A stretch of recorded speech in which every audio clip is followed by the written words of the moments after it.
I'm on a quest to uncover the secrets to crafting the perfect SaaS website. In each episode, I talk with product marketing professionals, sharing their hot takes on the future of B2B websites, as well as tactical breakdowns on how to better understand your customers and activate buyers faster. Today, I'm joined by Gab Bajold, a product marketer with several years of experience who specializes in helping B2B SaaS startups solve message market fit. And he does this by taking them through his message testing framework, which is what we're going to be discussing in today's episode. Let's jump in. Excited to jump into this. So let's start from the very top, because I know you did some research recently. Just why have you launched this message testing framework? Was it something you learned about working with these startups? Like, why is this a topic you're so interested in? That's a great question. Basically, just for context, I'm working mainly with startup founders. And a big part of those startup founders I'm working with in B2B SaaS, ICP isn't properly defined. Messaging is an afterthought oftentimes. And when it is, it's just basically a whiplash of, hey, let's try this out. Let's test it. And prior to being consultant, I was seeing it with a lot of sales-led B2B SaaS startups of let's test it out, let's test it out. And then you're seeing those outbound campaigns, you're seeing those emails go out. And when the question is getting asked, okay, but which one is the best? It's not practical, it's not practically significant. And it's basically just guesswork. It's like you cannot do any conclusion out of those tests, that data and everything. So already I started with like a bias of, okay, messaging and message testing is an afterthought for those startups. But then I was curious to see what was the current state for product marketers. So I did a survey. I can actually share it right now if you want to check it out. But I did a survey out of like 63 product marketers, and hopefully I wanted to have more than that. But I think it's giving us kind of a clear understanding of the situation. And I basically asked three questions. Who is responsible of messaging in your company? Then I ask, how are you currently message testing? Like, how are you testing the performance of your messaging? And how would you grade it out of 5? And basically what I got was, first of all, 45% of product marketers are taking the lead on messaging. And then it's split between different departments. So if you're not in a good relationship with your CEO, with product, with your CMO, with your VP of marketing, chances are your power and your ownership on messaging is very fragmented. So we can see here 45% of the rest is it just go either to marketing, the product team, it's CEO or leadership that have the last laugh on it, or it's a share ownership. And then when we start talking about message testing, I realized that 40% of product marketers have no formal process to test their messaging. And what I mean no formal process is it's not an ongoing system. It's either, okay, so let's do an A/B test with the new homepage, or let's run a few things. And out of those 63 PMMs, only 25% had structured processes. And most of them were in bigger companies. And I still start out with like 51 to 200 and 200 and more. So I realized, okay, so based on that data, there's a gap. Product marketers don't necessarily know how to message test properly. They don't always have the budget to go run a winter test, or they just don't know how to essentially have the buy-in of stakeholders. And I'll go through it a little bit deeper before we kind of chat about it. But when we take a look at how they test messaging, a big part of it is with sales and pipeline metrics, website and digital performance, product adoption, and conversion metrics. So it's like a big pie of different flavors that if you look at it like that, okay, if sales are up, what does that mean for a conversion metric? What does that mean for the product adoption? So I just decided to kind of go a bit deeper and try to understand why they gave it that score. The average score was like 66%, which would make it a 5. And then based on that, I identified those challenges and I was like, okay, well, if the problems are stakeholder alignment and buy-in, times and resources constraint, and not having a structure way to test your messaging consistently, I'll just take all of my product marketing experience, all of my growth marketing experience, and I'll just create like the most valuable resource I can. And that's about it. That was like the I guess, the idea that sparked the motion of creating something like that. Nice. So it may be obvious to you as someone who's created this framework, and I consider myself to be a bit of a messaging advocate. Yeah. Not an expert, but certainly an advocate. I think it's I just see it such as an important part.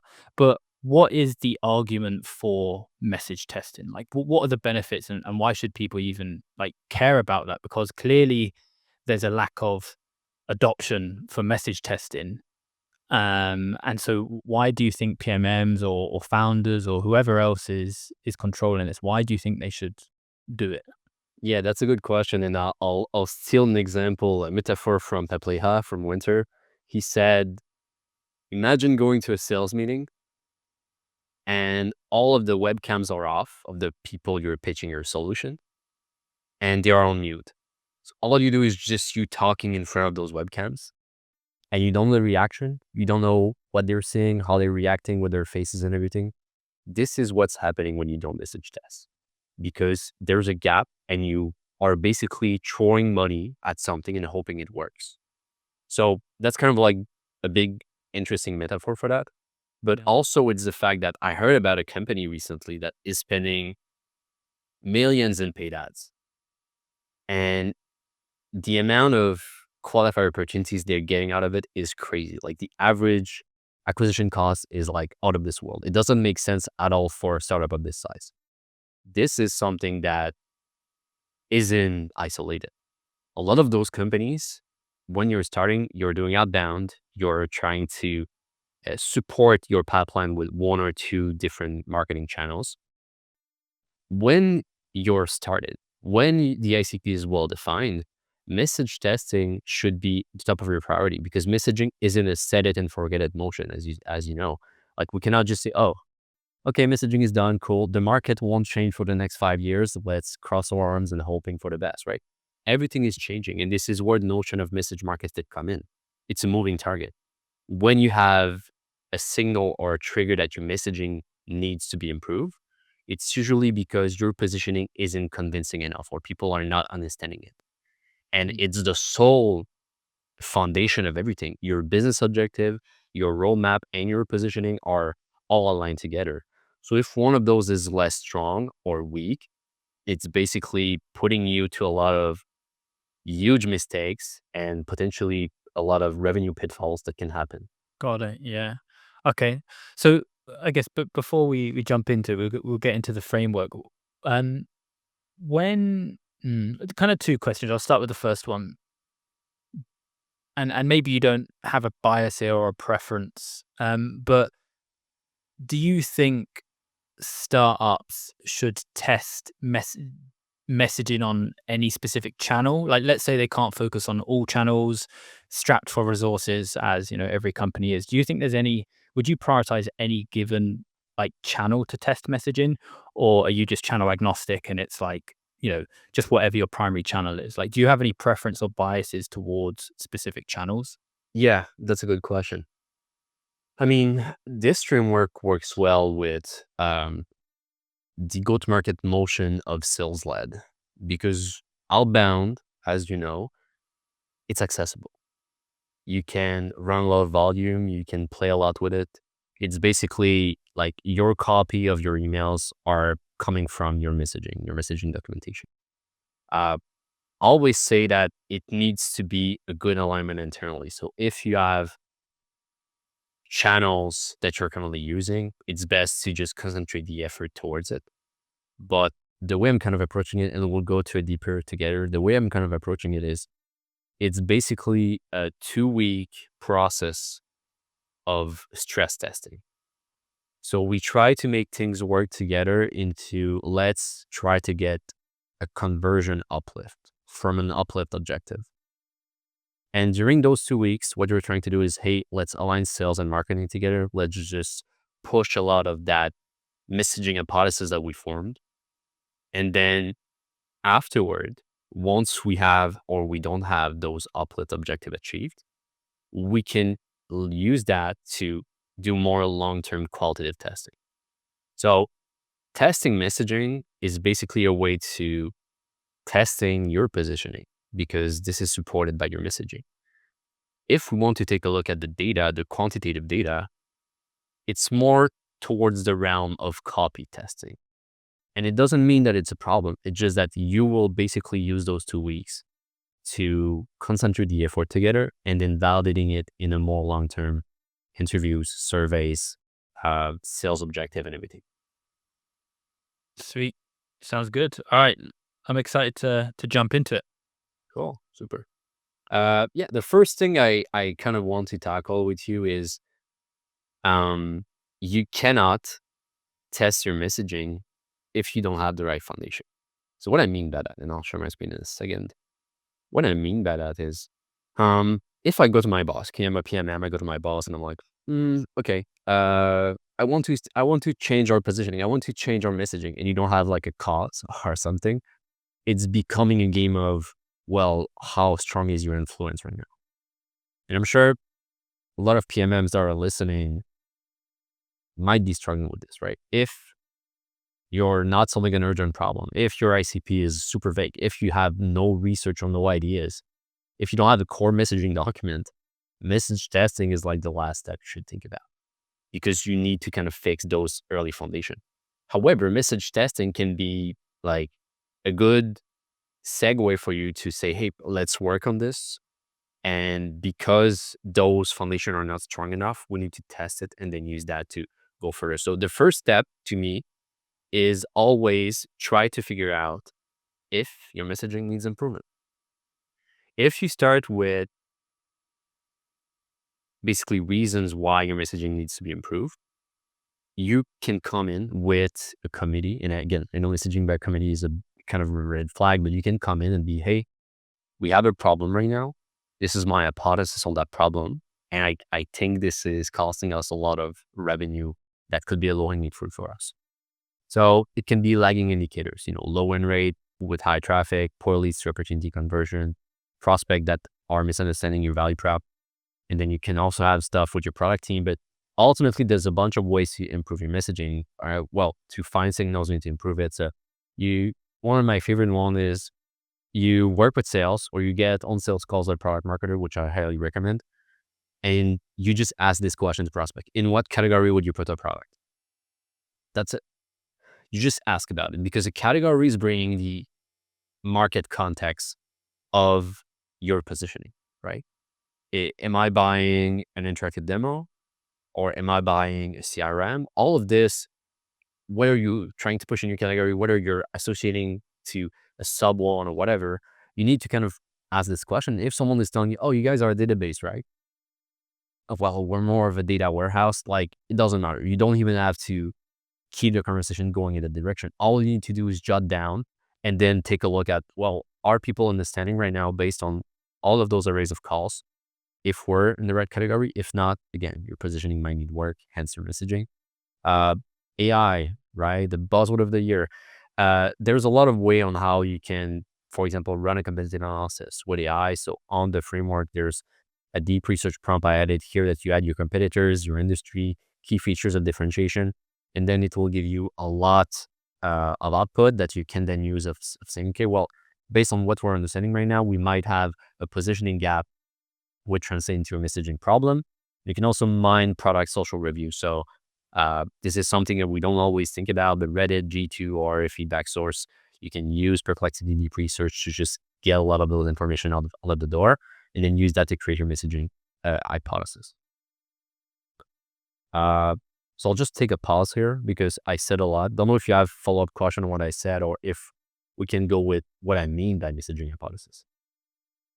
Yeah, let's keep it rolling. I do like the point about I think you called it the positioning temperature check. Yeah. As someone who's building a startup at the moment, it's always interesting to hear what bucket or category people put you in, and sometimes it's not the bucket you want to be put in, and so it's so simple. Something I've used in past research is how would you describe this product to like a friend or colleague? Yeah. Which helps you sort of understand the position, but also the value proposition as well. Like, how do they explain? How do they try to sell the product to their own friend in like a casual conversation? So yeah, I love that point. But yeah, happy to keep rolling. Cool. But yeah, this one can be brutal. I worked when I was working in the business development agency. I was a product marketing lead, so my role was doing positioning and messaging for startups that don't even know what those terms are, because it was very challenging but fun. And one of the company was basically it was basically a data warehouse, and they were creating reports for a handful of clients. So if I want to have a custom report, uh, I asked them what data I want. They map it out from a data warehouse. So I think it's called, not sure if it was the framing, but basically the populating of the data on the report was super fast compared to using other solution. And like we went in a bit debacle, and I was like, guys, you are a service. This is not a product. There's a product element to it, but you're a service. And the co-founder was like, no, we're a product. People are calling us like a product. Like, yeah, but from a positioning standpoint, it was more detrimental to them to be a product than to be a service. So the angle we play was like, well, you can use a product, like your data science person can use a product, but ultimately we have a service that is premium that you can use, and we're going to be populating those reports for you. So again, like you need to be honest with yourself, which as we know as product marketers, it's challenging sometimes to work with founders. For sure, Theo. It's founder ego, right? Like, no, it's almost like um, no, our product does this, and that's the only way. And I think that causes a lot of problems for startups because the market, the market has its own interpretation. And what do you care about? A- Acquiring the right type of customers or being right? You know? Exactly. Yeah, Exactly. And it's like there's also the fact that we often think too much in terms of capabilities. And this is happening a lot with technical founders. I'm working mainly with them, but how can I create a new piece of tech that no one has? How can I create a technological moat? And it's good up to a point, but there's three other elements. And this is from my friend John Itkin from In the Kitchen. He basically has a framework called the 4C framework. And it's not just capability, but it's convenience, credibility, and cost. You have three other layers that you can use to differentiate your solution and stack advantages towards it. But we don't always think of that. We're just, how can I create the new ChatGPT or the new awesome feature that no one knows? Okay, fine. You might be a talented engineer. You might be able to do that, but there's a lot of elements that go into a buying decision. And sometimes just taking a different angle of making it more convenient to do stuff or having a different pricing model can change a lot. for sure. Now, messaging hypothesis. What the hell do I mean by that? So the way I kind of tackle it is there's different components: problem, messaging gap, uplift objectives, actions, and triggers. So basically the format is our problem is caused by messaging gap and is creating KPI movement, or in that case, uplift objective. To fix this, we should act on messaging gap by doing action because of trigger. So an example I did here with Freckle, which is a clay alternative. Let's say their demo to close rate is low, or low demo to close rate is due to confusion about what the product does, which is a messaging gap. And it's creating a 20% shortfall in qualified opportunities. So basically in that case, the upload objective would be, okay, well, we're trying to fix that shortfall of 20%. To fix this, we should act on clarity and ease of use for non-technical users, messaging gap, by clearly differentiating ourselves from clay, the action, because sales call recording and social monitoring and clay learning surveys show that prospects struggle to understand how we compare the tree. So by using that hypothesis, whether it doesn't seem like that or not, we're solving a big problem for product marketers, which is dodging the HIPPO, the highest paid person opinion. When you bring that, even if it's qualitative, when you bring an hypothesis, it's like, well, based on those signals, I understand that our messaging is caused by this issue, this problem, and all of those elements. And it's also talking about the specific action we can do together to fix it.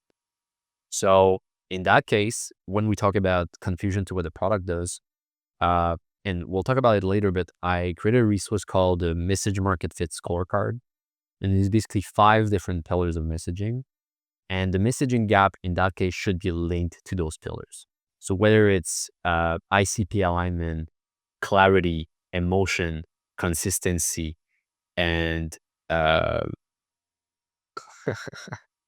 so clarity, emotion, differentiation, consistency, and ICP alignment.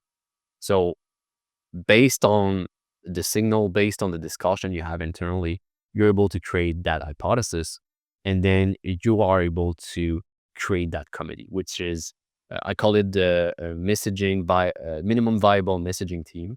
So you have your founder, your product, marketing, sales, and your PMM, and the goal is, hey, this is the hypothesis. What do we think about it? And the way we kind of formulated it is we had those 5 pillars, and where the PMM is basically hosting a workshop when we ask everyone to kind of come in because messaging is impacting all of them on different angles. And we want them to self-grade different elements out of 5 of those pillars. What's happening is you want to understand if internally we have the same narrative.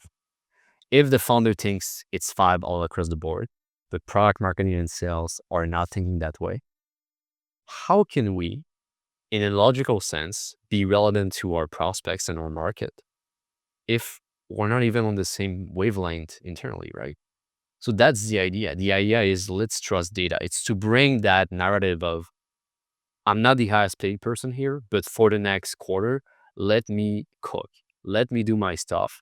Let me come up with that hypothesis that we realize based on our workshop. And let's stress test the hell out of it for 2 weeks before validating why we believe it's a messaging gap. Got it. All made sense. I like it. Minimal viable messaging team? Yeah, I know we have way too many acronyms in tech, but I felt obliged to do this one. Awesome. Yeah, let's keep going. Yeah. So once this is done, again, this is what I was talking to you about, the different pillars and different stuff like that. Uh, Again, there's the different elements with like ICP element, differentiation, clarity, and emotion. I think it's there somewhere, but I have a custom template I can show you here on Miro. So this is accessible as well, and it's basically how everything works together. So I'll show you some stuff for the workshop. It's basically the step that I talked to you about. So identifying discrepancies in score would show us that there's a misalignment. We set the uplift objective based on the weakest pillar, so improving quality because everyone has been scoring a 2 out of 5. And because of that, we realize we have a positioning problem. So this is the messaging hypothesis, and this is the messaging gap. So 1 or 2 are basically there's a misalignment. 3 is average, there's some clarity but inconsistency. 4 and 5 usually show a strong messaging.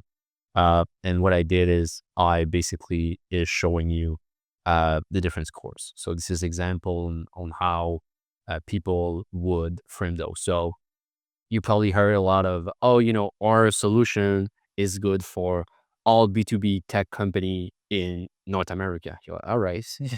It could be more precise. Otherwise, you'll waste time, trying to sell to everyone. Your pipeline will be full. You won't have a notion of what the anti-ICP is. There's a lot of stuff like that. And I'm just basically kind of showcasing all of them. And at the end, you can kind of start with your uplevel objective. So this is just an example here, but like click-through rate on LinkedIn ads, conversion rate on landing pages, acceptance rate, LinkedIn reply rate. Those are just examples, but it's basically a way for you to start with an upload objective. So if we improve our clarity score from 2 to 4, for example, we're removing jargon and simplifying our messaging, we could get a higher conversion rate by 3% as an upload objective. This is basically the scorecard for all of the people in the minimal viable messaging team. And at the end, what you get is an hypothesis with upload objectives. So let's say we have the 3% conversion rate. We take a look at the messaging objective of improving clarity together as a team, because you cannot do that alone, right? If you have sales, product, marketing, and your founder behind you, it's going to be so much easier to test your message. Do you think this hypothesis would provide the expected objective uplift? If no, well, you need to review the messaging hypothesis or apply objective. If there's a consensus, then you can start message testing. And if not, don't message test. Your goal should not be to spend more efforts and time if we don't think we can have an uplift with this, right? We want to be able to track and fix it and link it to revenue. If you have 20 visits per month on your website, if you're sending 30 emails per month, if you are basically in the curse of obscurity and no one know who you are, I'm sorry, but spending those efforts, spending a $2,000 budget for 2 weeks to stress test your messaging won't give you the required ROI that makes sense. And if you still decide to go with it, then it's just becoming a game of how can I justify this expense? Mm. And that's another discussion, but it can be pretty brutal. Yeah, yeah, makes sense. No, I like it. Um, so the I read somewhere, I'm not sure if you explicitly called it out, that you recommend to run these in 2 week sprints. Yeah. How often do you think messaging should be tested? Because I do agree that it shouldn't remain static, right? Competitors entering the market, the general market at a macro level is always changing. ICP definition is always being refined. New products are being released. There's all these sort of changes happening. Do you think there's any I don't like best practice, but any kind of best practice frequency to conduct this, or just any thoughts on Yeah, that? that's a good question. The thing is, like, this resource is the message testing starter pack. Mm. So I'm not seeing this as the ultimate guide that will fix message testing for everyone, but I'm seeing it as you have no notion right now what to do. This is the starting point of what you should do. Ultimately, if we talk about the timeline, I think product marketers should, and again, like, this is most of the groundwork um, at first, like you want to stress test and everything. But once the committee is well, I should call it the MBM team. Once that team has been created, the input it becomes a bit more minimal. Everyone is aligned. You know what are the gaps. You're trying to test it to validate or invalidate your hypothesis. I think it should be done on a quarterly basis. But then you don't need to do it because you need to do it. Make sure that there's actually signs that are telling you that your messaging needs to be improved. If you do it for a quarter and then it doesn't show the uplift objectives and it doesn't validate your messaging hypothesis, do something else the next quarter. But if it's working, if you're not seeing drastic changes or trends in your market, just increase the budget, increase your activities, because now you know it's resonating. Now you probably have the results and the ROI that you've been looking for. And now you're able to link your messaging to actual revenue. So I think at a minimum, up to a point, you should always take a look at it and see what's happening out of it on a quarterly basis. But that doesn't mean that you should message test it every quarter. It's more of a case by case situation, but uh, this timeline should be within a quarter. And then based on that, on the results you're having, on the uplifts and everything, then you might be thinking, okay, let's run it back next quarter. But now we have the system already. And you can basically improve and just make it run a bit smoother every quarter if needed. For sure, for sure. Okay, yeah, get that.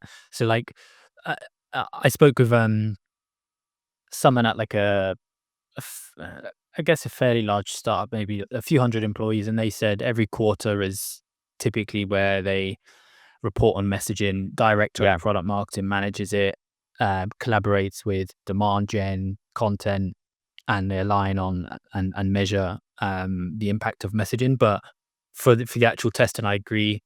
When I was doing some research the other day, a PMM said, there's certain trigger events that might happen that, if they do happen, could be a good time to test your messaging. For example, you notice a dip in win rates for certain competitors, and so Yeah. maybe the competitor has kind of innovated a bit, and it's time to revisit message. How do we actually differentiate and win against them? Launching new product modules, stuff like that. So yeah, I agree. that when these certain trigger events happen, that could be a good chance to, are we actually still communicating the right thing? Yeah, and that's also kind of a good way. Like if right now you have no way of um, tracking or monitoring what the competition or how the market is acting, it's a very good uh, starting projects to get into that mindset, right?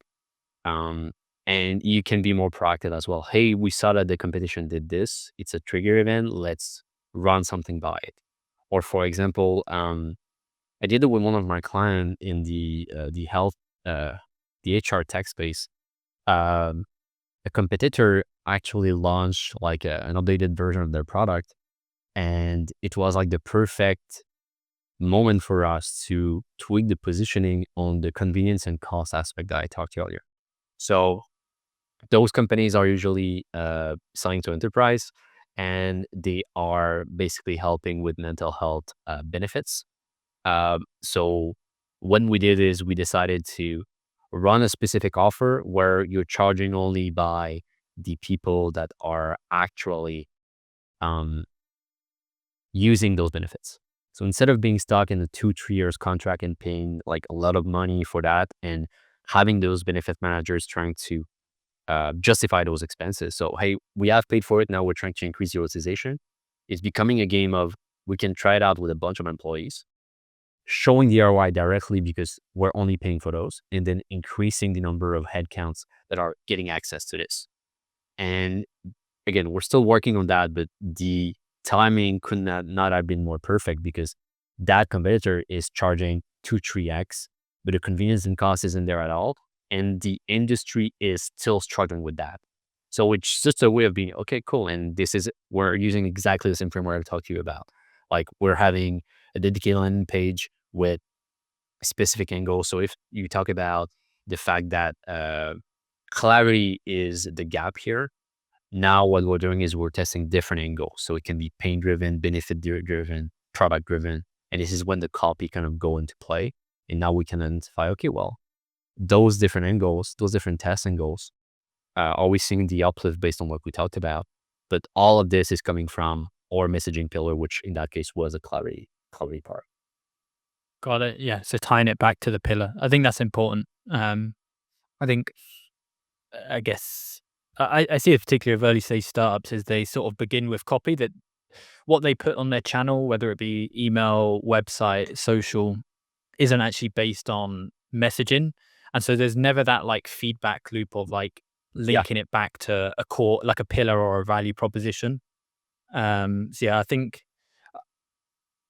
SaaS companies in general are going to have to become a lot more performance driven on the product marketing side. That's my opinion. I don't know if it's going to happen, but I just think there's a huge gap there at the moment with SaaS companies where, like for example, as part of your survey, not a lot of companies are running structured tests. I think we're heading to an era where this is going to be survival. Like you have to know what customers care about. You have to know how to position and differentiate your product. Otherwise, you know, a bootstrap cheap competitor is gonna, is gonna build a product that's gonna be more convenient, more price effective, and they're just gonna take your lunch money. So yeah. 100%. You're 100% right, Liam. And it's like today, we've seen a couple of posts with like the death of SaaS because of Cursor, because of just that AI way when you can just create something and I can't code for shit, but I can create like a SaaS in 2 days almost. Mm. Um, I think this is why there's more urgency. And I 100% agree with you that product marketers needs to be more tied to revenue, which again is one of the objectives I'm trying to answer and fix with this. Because the problem is, and I've been in those shoes before. I was working for an enterprise. I was working with 9 talented PMMs, and we're all in not the same problem, but all of us had different product lines. And when you're not data driven and able to link your efforts to revenue, hence messaging, hence positioning, those core function of product marketing, what's happening? Okay, well, Gab has been trying to work on like positioning and messaging, but we have no system. This is not our priority. What we want is revenue, but revenue comes when you're able to measure and understand what's happening, right? So because of that, what's happening is people are saying, well, I mean, Gab is unable to link to messaging or positioning, but we're still paying him, right? It's not like I'm a contractor. I'm just getting pay a salary every 2 weeks or a week or month. So because of that, well, okay, if he can't work on this, we can ask him to help them to create sales deck, or we can ask him to help with that launch or whatever. So you're transforming your function into an asset creating one, which is problematic because now you're doing stuff that people wants you to do, but does it really bring everything together? To me, product marketing is feedback loops. How can everyone works better together so we can achieve our goals together as a team? So if you're unable to have that revenue equation, and of course you cannot measure everything, but if you're unable to have like that baseline of our messaging is bringing us X ROI, let's expand it. I'm the cause of this because I work with everyone to push it. You're becoming invaluable. A lot more than I'm the guy that makes pretty sales deck. Absolutely, yeah. Maybe who knows what the future looks like. Maybe product marketing will get to a spot where those sort of outcomes, those, incremental lifts, um, are incentivized somehow. And then I think really turning the role into sort of performance driven. I don't know, maybe that's an unrealistic future, but it's a huge impact, right? It's just absolutely huge impact on a business. Like messaging really is the glue of go to market. Um, and small incremental improvements there can have a huge impact, and people should be incentivized to do that and rewarded. So yeah, maybe an unrealistic future, but I see the direction. And I like that approach because, and again, this might be a hot take, but we had Kyle Coleman, CMO of Copy.ai, on the pod, and he said, like, we asked him a question, and he was saying that product marketers should be as close as sales as possible. And Eric, one of my co-hosts, asked him, how much pipeline have you generated? And he's a CMO, right? The chief marketing officer. He said, I'm the number one sales rep in the company. He was responsible for 250 K in pipeline generated. Mm. It's easy to say, oh, I'm not doing this. I'm in marketing, I don't touch sales.